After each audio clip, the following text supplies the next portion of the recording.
Power का demonstration और power का ईगो, ये दुनिया में हर एक अच्छी और बुरी एक्टिविटीज़ का कारण बनती हैं, स्पेशली अगर वो किसी कंट्री के पास हो तो।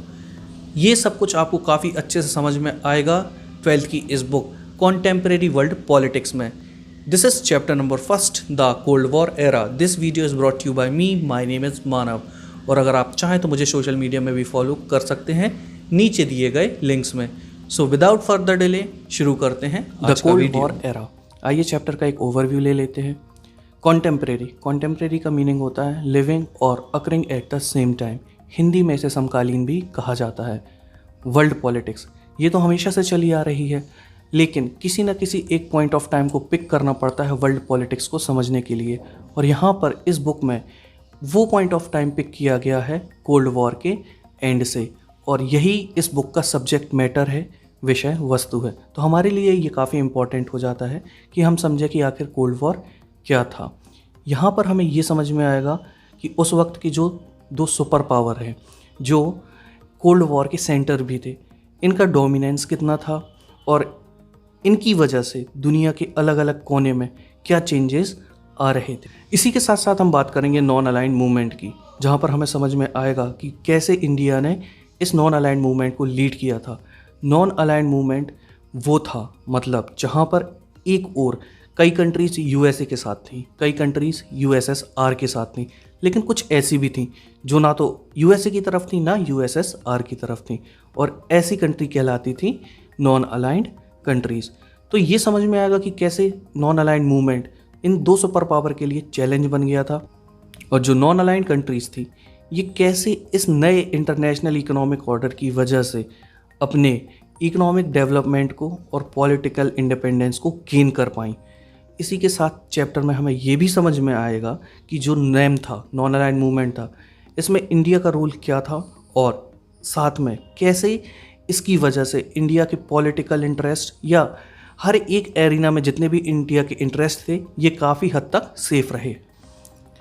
क्यूबन मिसाइल क्राइसिस, यहाँ पर बात की गई है क्यूबा की, एक ऐसी कंट्री जो अमेरिका के एकदम पास में है, लेकिन यहाँ पर इतना ज़्यादा आपको डेटा नहीं दिया गया है। कुछ डेटा मैं आपको अपनी तरफ से देता हूँ ताकि आप इसे इजीली रिलेट कर पाएँ।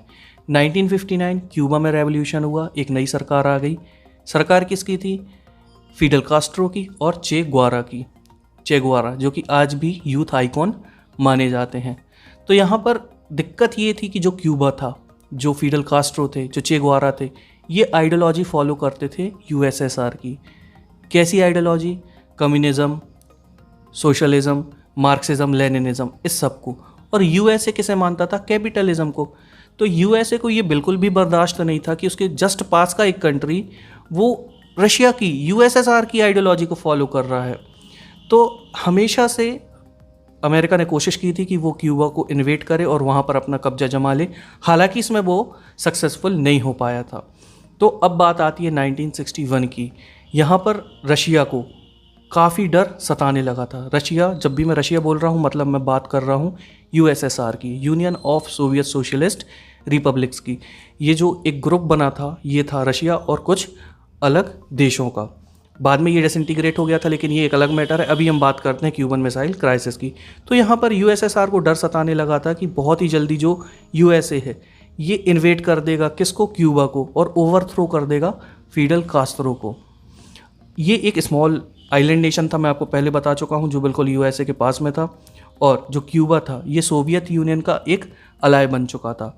इसी वजह से जो सोवियत यूनियन था ये इसे डिप्लोमेटिक एड भी प्रोवाइड करता था और फाइनेंशियल एड भी, डिप्लोमेसी में भी मदद करता और अगर पैसे की ज़रूरत पड़ती थी तो वो भी दिया करता था। इसके बाद ये जो डर बन गया था, इसी की वजह से जो निकिता क्रुश्चेव हैं, उस वक्त सोवियत यूनियन के ये लीडर थे, इन्होंने ये डिसाइड किया कि क्यों ना हम जो क्यूबा की लैंड है वहाँ पर अपनी कुछ मिसाइल रख दें। इससे रशिया को डबल बेनिफिट था। क्या? एक तो क्यूबा सेफ रहेगा, और दूसरी बात ये है कि अमेरिका, जो कि अभी रशिया की रीच से दूर था, क्या था उस वक्त जो इनके पास मिसाइल थी वो इतनी कैपेबल नहीं थी कि रशिया से डायरेक्ट अमेरिका पे हमला कर पाए। लेकिन अगर रशिया अपनी मिसाइल को ले जाकर क्यूबा में रख जाता है तो इससे वो इजीली अमेरिका को कैप्चर कर पाएगा। तो बस क्या था, इसके बाद सीधे सीधे जो रशिया था उसने अपनी मिसाइल को उठाए और ले जाकर क्यूबा में प्लेस कर दिया। और फिर जब इन्होंने उस मिसाइल को क्यूबा में प्लेस कर दिया। ये पहला टाइम था जब यूएस रेंज में आ चुका था कंप्लीटली। किसकी? यूएसएसआर की मिसाइल्स की रेंज में। और आए दिन जो यूएसएसआर है ये वहाँ पर जो नंबर ऑफ मिसाइल्स है उसको बढ़ाता जा रहा था। अब ये सारे इवेंट हो चुके थे, यूएसएसआर क्यूबा में मिसाइल रख चुका था। इसके 3 हफ्ते बाद जाकर पता चला था अमेरिकन्स को कि अरे क्यूबा में यूएसएसआर ने मिसाइल रख दी हैं। और इसके बाद जब ये बात जॉन एफ कैनेडी को पता चली, जो उस वक्त यूएस के प्रेसिडेंट थे, वो काफ़ी परेशान हो गए थे। अब यहाँ से क्या हुआ? अब रशिया रिस्क तो नहीं ले सकता था बिल्कुल भी कि वहाँ पर एक फुल स्केल न्यूक्लियर वॉरफेयर हो जाए, तो वो ऐसी कोई भी एक्टिविटीज़ नहीं करना चाहते थे जिससे वॉर हो जाए दोनों बड़े बड़े नेशंस का। तो यहाँ ये डर तो रहे थे, लेकिन जो जॉन एफ कैनेडी हैं ये काफ़ी डिटरमाइंड थे इस बात को लेकर कि नहीं, हमें जो क्यूबा है यहाँ से इनके मिसाइल्स हटवा देने हैं। ये दोनों बहुत ही ज़्यादा उस सीरियसनेस को समझ रहे थे कि अगर इनकी जो मिसाइल है ये क्यूबा में रहती है तो काफ़ी ज़्यादा दिक्कतें अमेरिका को फेस करनी पड़ सकती हैं। तो जो जॉन एफ कैनेडी थे ये अपनी डिटर्मिनेशन को प्रूव करने के लिए क्या करते हैं, इन्होंने ऑर्डर कर दिया अमेरिकन वॉरशिप्स को कि आप जाकर समुद्र में खड़े हो जाओ और अगर कोई भी आपको ऐसा शिप दिखाई देता है जो सोवियत यूनियन का हो तो उस पर अटैक कर देना। और इससे अमेरिका ये प्रूव करना चाहता था कि वो काफ़ी ज़्यादा सीरियस है इस क्यूबन मिसाइल क्राइसिस को लेकर। और जो उस वक्त के ये क्लैशेस हुए थे, ये सारी एक्टिविटीज़ हुई थी, इसे ही कहा गया था क्यूबन मिसाइल क्राइसिस। ये जो क्लैशेस हुए थे यहाँ पर क्यूबा में, इससे सारी दुनिया नर्वस हो चुकी थी क्योंकि सबको ये पता था कि यहाँ पर दोनों सुपर पावर इन्वॉल्व हो चुके हैं और अगर इनके बीच में युद्ध होता है तो ये कोई ऑर्डिनरी वॉर नहीं होगा क्योंकि दोनों के दोनों नेशन न्यूक्लियर पावर्ड थे। तो यहाँ पर राहत की सांस दुनिया ने तब ली जब दोनों साइड्स ने ये डिसाइड कर लिया कि वो वॉर नहीं करेंगे। इसी तरह धीरे धीरे सोवियत यूनियन के जो शिप्स थे ये वापस यूएसएसआर लौट गए थे। इन दोनों के बीच में, मतलब सोवियत यूनियन और यूएसए, इनके बीच में हाई पॉइंट कौन सा था कोल्ड वॉर का? वो यही क्यूबन मिसाइल क्राइसिस था। इसी को सबसे ज़्यादा टेंशन वाला टाइम माना जाता है यूएसए और यूएसएसआर के बीच में। अब कोल्ड वॉर को रेफ़र किया जाता है as a competition between USA and USSR. इन दोनों के बीच में जो टेंशन अराइज होते थे उनको, और इनके बीच में जो कॉन्फ्रंट्रेशन होते थे इसे, इन सभी एक्टिविटीज़ को मिला जुला कर कहा जाता था कोल्ड वॉर। यहाँ पर यूएसए और सोवियत यूनियन अकेले नहीं होते थे, इनके अलाइज भी साथ होते थे। कुछ कंट्री यूएसए के साथ होती थी, कुछ कंट्री सोवियत यूनियन के साथ होती थी। फॉर्चुनेटली यहाँ पर एक अच्छी एक्टिविटी हुई थी, वो ये थी कि कोल्ड वॉर कभी हॉट वॉर में कन्वर्ट नहीं हुआ। हॉट वॉर क्या है?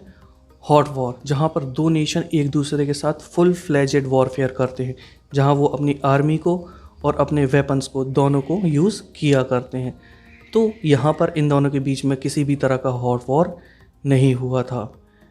यहाँ पर ऐसे कुछ रीजन्स थे जहाँ पर वॉर्स होते थे, जहाँ पर दो कंट्रीज़ एक दूसरे के साथ वॉर में इन्वॉल्व होती थी। एक को सपोर्ट करता था यूएसए, एक को सपोर्ट करता था सोवियत यूनियन, और वो अपने अलाइज को सपोर्ट किया करते थे और उन दोनों के बीच में युद्ध चलता रहता था। लेकिन फिर भी ठीक है, इसमें कम से कम ये एक अच्छी चीज़ निकल कर आई थी कि थर्ड वर्ल्ड वॉर या फिर किसी और तरह का ग्लोबल वॉर सामने निकल कर नहीं आया था। जो कोल्ड वॉर है, क्या ये केवल मैटर था पावर राइवलरीज़ का और मिलिट्री अलाइंसेस का या फिर बैलेंस ऑफ पावर का? जी नहीं, यहाँ पर और भी कॉन्फ्लिक्ट थे। कैसे कॉन्फ्लिक्ट थे? इनके बीच में आइडियोलॉजिकल कॉन्फ्लिक्ट्स थे। यहाँ पर कॉन्फ्लिक्ट्स थे कि कौन किससे ज़्यादा बेस्ट है। यहाँ पर ये डिस्कस होता था कि किस आइडियोलॉजी की वजह से पॉलिटिकल स्टेबिलिटी रीजन में रह सकती है, इकोनॉमिकली वो तेज़ी से आगे बढ़ सकते हैं, सोशल लाइफ जो होगी वो अच्छी रहेगी। तो जो वेस्टर्न अलायंस था इसे लीड करता था कौन? यूएस। और यूएस की आइडियोलॉजी क्या थी? इसकी आइडियोलॉजी थी लिबरल डेमोक्रेसी एंड कैपिटलिज्म। और जो सोवियत यूनियन है इसकी आइडियोलॉजी कैसी थी? इसकी आइडियोलॉजी थी socialism and communism. Class 11th में ये आपको सारी की सारी आइडियोलॉजीज़ पढ़ा दी गई हैं, लेकिन फिर भी एक छोटा सा ओवरव्यू दे देता हूँ। लिबरल डेमोक्रेसी एंड कैपिटलिज्म मतलब कैपिटलिज्म जहाँ पर प्राइवेट फर्म्स को पूरी छूट होती है कि वो अपना बिजनेस कर सकते हैं, उसे स्टेट ओन नहीं करता, मतलब वहाँ की सरकार इसमें इंटरफेरेंस नहीं करती। और वहाँ डेमोक्रेसी होती है, मतलब वहाँ मल्टी पार्टी सिस्टम होता है। एक पीरियड ऑफ टाइम में हमेशा चुनाव होते हैं जिसे जनता चुनती है। लेकिन सोशलिज्म और कम्युनिज्म में क्या डिफरेंस है? सोशलिज्म में जो सारी की सारी बड़ी बड़ी कंपनियां हैं या जो सारे एक कंट्री के असेट्स होते हैं उसे कौन ओन करता है? उसे ओन करता है वहाँ का स्टेट, मतलब वहाँ की गवर्नमेंट। और कम्युनिज्म में मल्टी पार्टी सिस्टम नहीं होता, बाई पार्टी सिस्टम होता है। रशिया और चाइना को आप उठा लीजिए, यहाँ पर एक ही पार्टी एग्जिस्ट करती है। What is the cold war? आइए कोल्ड वॉर को थोड़ा और करीब से जानते हैं। The end of second world war is a landmark in contemporary world politics. जब सेकेंड वर्ल्ड वॉर ख़त्म हुआ था, ये एक काफ़ी बड़ा लैंडमार्क था उस वक्त की वर्ल्ड पॉलिटिक्स के लिए। 1945 में जो अलाइड फोर्सेस थी, अलाइड फोर्सेस में यूएस था, सोवियत यूनियन था, ब्रिटेन था और फ्रांस था। जी हाँ, वर्ल्ड वॉर में यूएस और यूएसएसआर एक ही तरफ से लड़े थे और इन्होंने मिलकर हराया था एक्सेस पावर्स को। एक्सेस पावर्स में कौन कौन थे? जर्मनी, इटली और जापान। 1939 में शुरू हुआ ये युद्ध, ख़त्म हुआ था 1945 में। ये एक ऐसा इवेंट था, ये एक ऐसा वॉर था जहाँ पर वर्ल्ड के सारे मेजर पावर इन्वॉल्व हो गए थे। और ये वॉर ना केवल यूरोप बल्कि यूरोप के बाहर भी पहुँच चुका था, जैसे साउथ ईस्ट एशिया में, चाइना में, बर्मा में और इंडिया के नॉर्थ ईस्ट पार्ट में। इस वॉर में काफ़ी ज़्यादा नुकसान हुआ था। किसका? ह्यूमन लाइफ्स का, सिविलियन प्रॉपर्टी। इसी तरीके की तबाही फर्स्ट वर्ल्ड वॉर में भी हो चुकी थी, जो कि चला था 1914 से 1918 तक, और वहाँ भी काफ़ी लॉस ऑफ लाइफ्स हुई थी। जो सेकेंड वर्ल्ड वॉर है, इसका जो एंड है, इसे ही हम कह सकते हैं कि ये एक शुरुआत थी कोल्ड वॉर की, क्योंकि यहाँ पर एक स्पेसिफाइड डेट नहीं है, लेकिन हाँ, यहाँ से इमरजेंस होता है कोल्ड वॉर का। वर्ल्ड वॉर ख़त्म हुआ था जब यूएस ने जापान के ऊपर एटॉमिक बॉम्ब्स गिरा दिए थे। एक गिराया था हिरोशिमा में, एक गिराया था नागासाकी में, और ये इवेंट हुआ था अगस्त 1945 में, और इसी वजह से जापान को सरेंडर करना पड़ गया था। अब जो क्रिटिक्स हैं वो ये कहते हैं कि जो ये यूएस का डिसीज़न है ये गलत था, क्योंकि उस वक्त जापान बस सरेंडर करने ही वाला था और वहाँ पर बॉम्बिंग करना एकदम अननेसेसरी था। और उन्होंने ये कहा कि जो यूएस का इंटेंशन था वो सोवियत यूनियन को ये दिखाना था कि उसके पास न्यूक्लियर पावर आ चुका है, और इसे देख के जो सोवियत यूनियन है वो अपने मिलिट्री और पॉलिटिकल गेन ये दोनों एशिया में रोक दे। क्या हुआ था? जो सोवियत यूनियन था ये काफ़ी इन्फ्लुएंस बढ़ा रहा था एशिया में, और अमेरिका को सोवियत यूनियन को रोकना था। ये व्यू था किसका? क्रिटिक्स का। लेकिन यूएस सपोर्टर क्या कहते हैं? वो ये कहते हैं कि वहाँ पर बॉम्बिंग करना नेसेसरी थी ताकि ये जो वर्ल्ड वॉर है तुरंत ख़त्म हो जाए और आगे चलकर और ज़्यादा अमेरिकन और उनके अलाइज की जो सोल्जर्स हैं, फोर्सेस हैं, उनकी लॉस ऑफ लाइव्स ना हो। खैर, जो भी मोटिव्स रहे हों, इसके कॉन्सिक्वेंसेस ये था कि जो सेकेंड वर्ल्ड वॉर था वो ख़त्म हो चुका था, और यही वो स्टेज थी जहाँ से दो नए सुपर पावर का उदय होता है। कौन थे ये? ऑब्वियसली यूएसए और यूएसएसआर थे। यहाँ पर हार हो चुकी थी जर्मनी की और जापान की। काफ़ी बुरी तरीके से यूरोप तबाह हो चुका था, और दुनिया के कुछ और ऐसे भी हिस्से थे जो तबाही झेल रहे थे। अब बचे थे केवल यूएस और सोवियत यूनियन, जो अपना इन्फ्लुएंस अर्थ में ग्लोबली हो रहे दूसरे इवेंट पर डाल सकता था। वो दूसरे इवेंट को अपने हिसाब से इन्फ्लुएंस कर सकता था, अपने हिसाब से शेप कर सकता था। अब जबकि कोल्ड वॉर यहाँ पर शुरू हो रहा था यूएस और यूएसएसआर के बीच में, यहाँ पर उन लोगों ने ये बात तो बिल्कुल समझ ली थी कि बॉम्बिंग से या फुल फ्लेजेड वॉर से जो डिस्ट्रक्शन होता है, या जो एटम बॉम्ब से एक दूसरे के ऊपर डिस्ट्रक्शन होगा, ये बेरेबल नहीं होगा। ये बहुत ही ज़्यादा कॉस्टली हो जाएगा किसी भी कंट्री के लिए। इसी वजह से यहाँ पर ये वॉर कोल्ड ही रहा। लॉजिक काफ़ी सिंपल था लेकिन सच था। दो सुपर पावर जिनके पास न्यूक्लियर वेपन्स हों, और वो अगर एक दूसरे पे इनका यूज़ कर लेंगे तो इससे क्या होगा? काफ़ी सारी डेथ्स होंगी, बहुत ज़्यादा डिस्ट्रक्शन होगा, और ये एक दूसरे को भी एक्सेप्टेबल बिल्कुल भी किसी तरीके से नहीं होगा। इतने सारे प्रोवोकेशंस के बाद, मतलब जैसे कि आप एग्जांपल में क्यूबन मिसाइल क्राइसिस को ले लीजिए, इतने सारे प्रोवोकेशंस होने के बाद भी दोनों साइड में से किसी ने भी फुल फ्लेजेड वॉर का रिस्क नहीं लिया था, क्योंकि अगर वो वॉर करते तो इससे उन्हें पॉलिटिकल गेन तो हो जाता, लेकिन इससे जो डिस्ट्रक्शन होता वो दोनों तरफ की सोसाइटीज़ या दोनों तरफ की गवर्नमेंट बिल्कुल भी नहीं झेल पाती।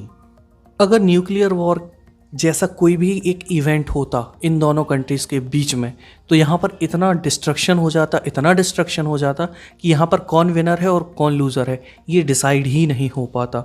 अगर इनमें से कोई एक ट्राई भी करता कि वो सामने वाले के जो न्यूक्लियर वेपन्स हैं उन्हें डिस्ट्रॉय करते, तो दोनों कंट्रीज़ के पास इतने न्यूक्लियर वेपन्स हो चुके थे कि सामने वाली कंट्री के अगर हम वेपन्स को डिस्ट्रॉय कर भी देते तो भी इतने वेपन बच जाते कि वो अपनी राइवल कंट्री के यहाँ पर इतना डिस्ट्रक्शन कर दे कि वो उसके लिए अनएक्सेप्टेबल हो जाए। और इसी तरह का जो लॉजिक है इसे हम कहते हैं द लॉजिक ऑफ डिटरेंस, जहाँ पर एक कंट्री का दूसरी कंट्री के खिलाफ रिटेलिएट करने की कैपेसिटी तो होती है, लेकिन यहाँ पर वो किसी भी तरीके का वॉर अफोर्ड नहीं कर सकते, क्योंकि यहाँ पर इतना डिस्ट्रक्शन हो जाएगा कि वो उनके लिए बेरेबल नहीं होगा। इसीलिए यही जो लॉजिक ऑफ डिटरेंस था ये कारण बना किसका, कोल्ड वॉर का, कोल्ड वॉर रहने में। ये कन्वर्ट नहीं हुआ किसी भी तरह के हॉट वॉर में या फिर शूटिंग वॉर में। ये जो डिटरेंस रिलेशनशिप होती है ये दो बहुत बड़ी कंट्रीज़ को एक दूसरे के साथ युद्ध करने से रोक देती हैं।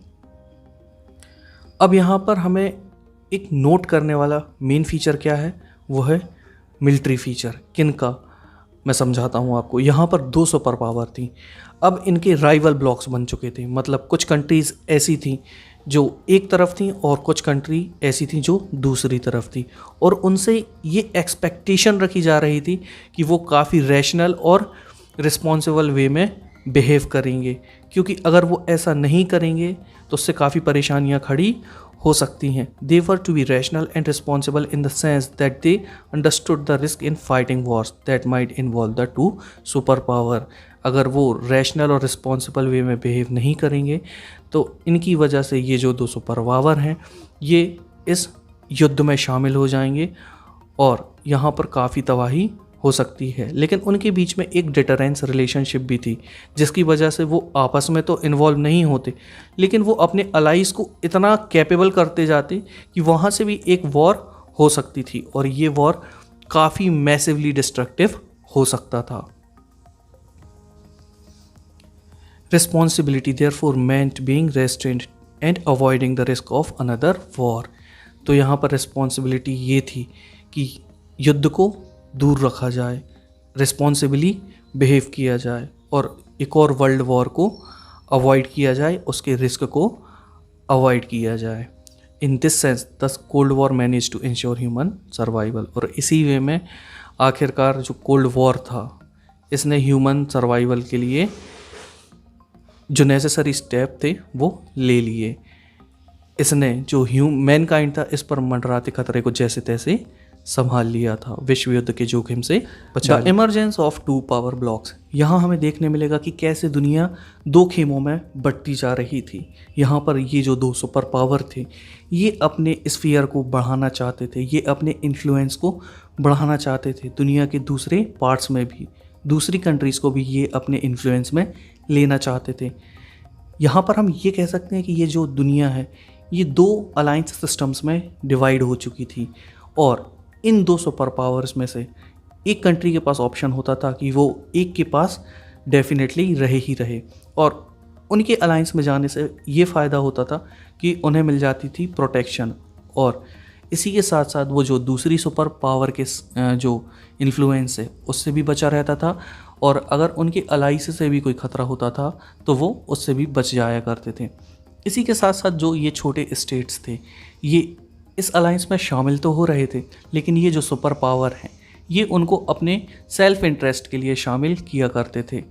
इन्हें शामिल कर लेने से जो स्मॉलर स्टेट्स हैं उन्हें भी फ़ायदा मिलता था, उन्हें मिलता था प्रॉमिस प्रोटेक्शन का, वेपन्स का, और अगर उन्हें कोई फाइनेंशियल एड चाहिए, कोई इकोनॉमिक एड चाहिए तो ये भी उन्हें मिल जाती थी, जो कि इनकी मदद करती थी इनके लोकल राइवल्स के ख़िलाफ़ और इनके नेबरिंग कंट्री के ख़िलाफ़। अब नेबरिंग कंट्री क्यों? क्योंकि जो ज़्यादातर राइवल्स होते हैं ये अक्सर नेबर में ही एग्जिस्ट करते हैं। आप एग्जांपल के लिए इंडिया और पाकिस्तान को उठा सकते हैं। तो यहाँ पर ये जो अलायंस सिस्टम है, ये जो दो सुपर पावर हैं, इन्होंने पूरी दुनिया में ये खतरा डाल दिया था कि हर एक कंट्री को किसी न किसी एक सुपर पावर के इन्फ्लुएंस में जाना ही होगा। और ये सबसे पहले कहाँ हुआ? ये सबसे पहले हुआ था यूरोप में। जो ज़्यादातर वेस्टर्न यूरोप कंट्रीज़ थी, इन्होंने ज्वाइन कर लिया था यूएस को, और जो ईस्टर्न यूरोप कंट्रीज़ थी, इन्होंने ज्वाइन कर लिया था सोवियत कैंप को। और इसी वजह से इसे कहा गया था western alliance and eastern alliances.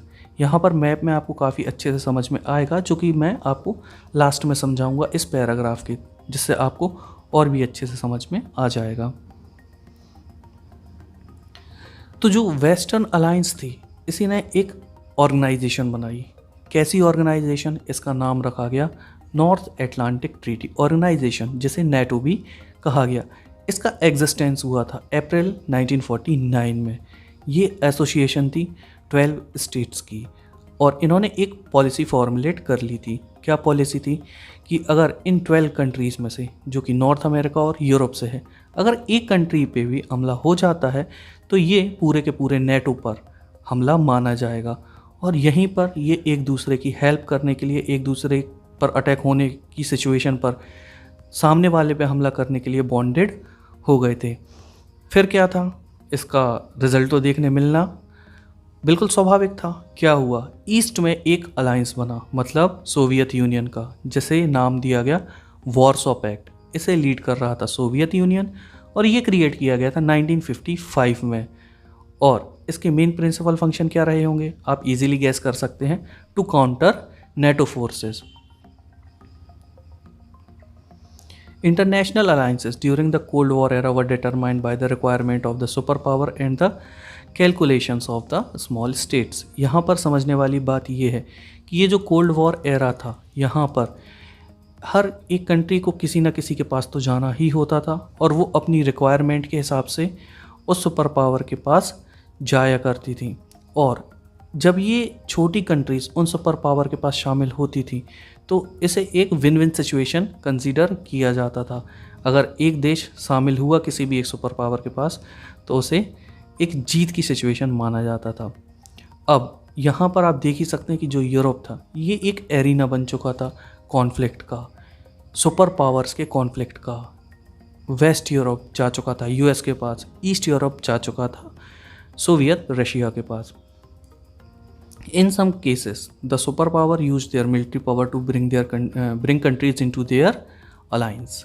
क्या होता था? कई बार कुछ ऐसे देश होते थे जो मानते नहीं थे कहीं भी जाने के लिए, तो इसके लिए ये जो सुपर पावर है कई बार अपनी मिलिट्री फोर्सेस को यूज़ कर लिया करते थे। और इसका एक एग्जांपल क्या है? सोवियत यूनियन का इंटरवेंशन, जो कि ईस्ट यूरोप में हुआ था। जो सोवियत यूनियन था, इसने अपना ईस्टर्न यूरोप में इन्फ्लुएंस बढ़ाने के लिए अपनी आर्मी की प्रेजेंस बढ़ा दी थी, जिससे कुछ ऐसे देश थे जो डरकर इस यूनियन में शामिल हो गए थे। यहाँ पर अमेरिका ने एक दिमाग का काम किया। उसने सोचा क्यों ना नेटो के जैसे हम और भी अलाइंसेस बना दें। तो वो मूव कर गया ईस्ट, वेस्ट और साउथ ईस्ट एशिया की तरफ।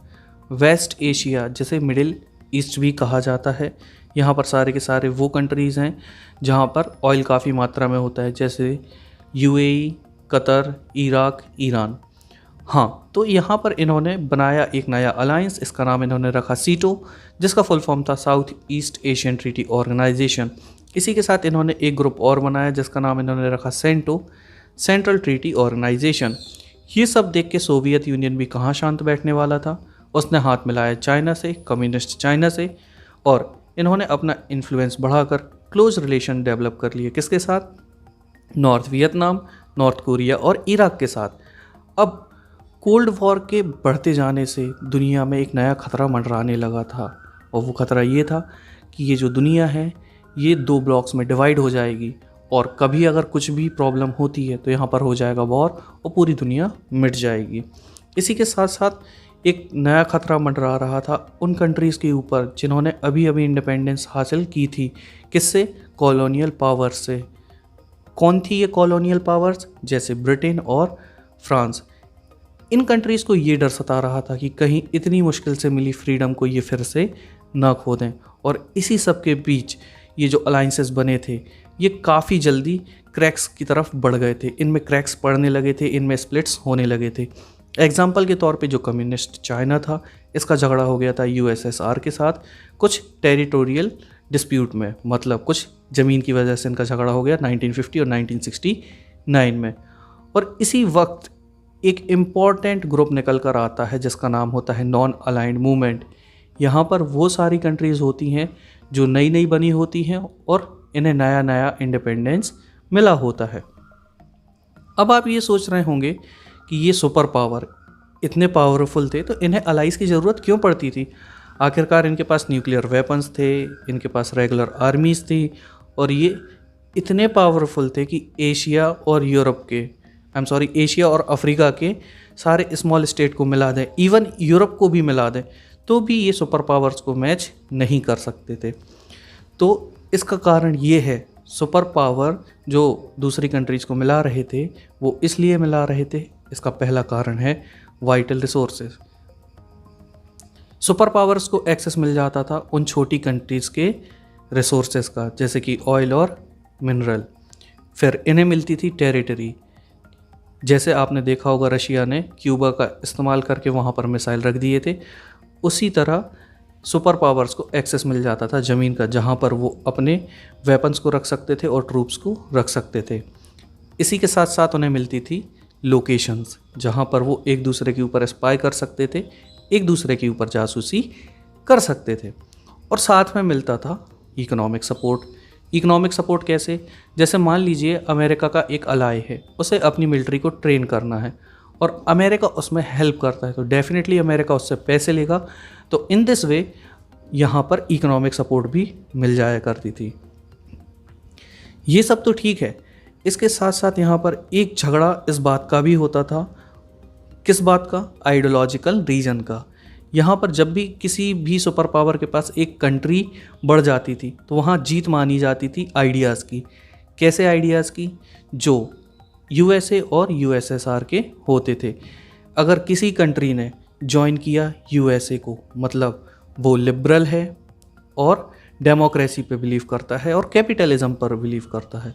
और अगर किसी कंट्री ने ज्वाइन किया सोवियत रशिया को, इसका मतलब यहाँ पर जीत होती है सोशलिज्म की और कम्युनिज्म। आइए समझते हैं उन कंट्रीज़ को जो कोल्ड वॉर में या तो नेटो का पार्ट थी या वार्सो पैक्ट का पार्ट बनी। शुरू करते हैं हम नेटो के साथ। नेटो फॉर्म हुआ था कब? 1949 में। यहाँ पर कंट्रीज़ हैं, ये है नॉर्वे, डेनमार्क, यहाँ पर आप देख सकते हैं बेल्जियम, लग्जमबर्ग, और इसी के साथ साथ ब्रिटेन, फ्रांस, पुर्तगाल, स्पेन, इटली, ग्रीस, टर्की और वेस्ट जर्मनी। अब यहाँ पर हम बात करते हैं वार्सो पैक्ट के मेंबर्स की।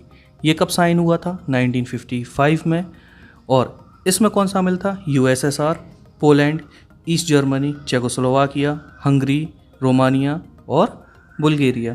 इसमें आप देख सकते हैं बीच में एक कम्युनिस्ट नेशन भी है जिसका नाम है यूगोस्लाविया, और 3 ऐसे नेशंस हैं जो कहीं भी शामिल नहीं हैं। कौन कौन से?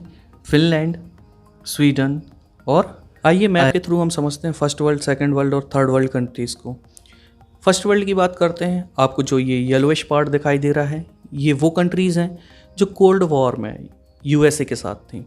फिर आपको दिख रहा होगा यहाँ पर रेडिश पार्ट, ये वो कंट्रीज़ हैं जो कोल्ड वॉर के दौरान यूएसएसआर के साथ थी। इसके बाद बचती हैं थर्ड वर्ल्ड। ये जो ग्रीनिश पार्ट दिख रहा है आपको, जहाँ पूरा साउथ अमेरिका, एशिया का हमारा साउथ ईस्ट पार्ट और अफ्रीका, ये सारे वो नेशंस हैं जो ना तो फर्स्ट वर्ल्ड यानी यूएसए के साथ थे, ना तो सेकंड वर्ल्ड यानी यूएसएसआर के साथ थे। ये अपना इंडिपेंडेंटली रह रहे थे। और कई बार ये जो थर्ड वर्ल्ड टर्म है इसको यूज़ किया जाता है डेवलपिंग नेशंस के लिए।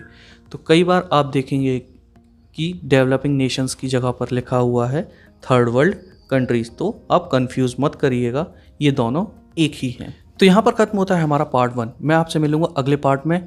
अगर आपको वीडियो पसंद आए तो प्लीज़ वीडियो को लाइक कीजिए। अगर कोई भी डाउट है तो कमेंट बॉक्स में कमेंट करिए, और हाँ, अपने दोस्तों के साथ वीडियो को शेयर कीजिए। पढ़ते रहिए, खुश रहिए। My name is Manav.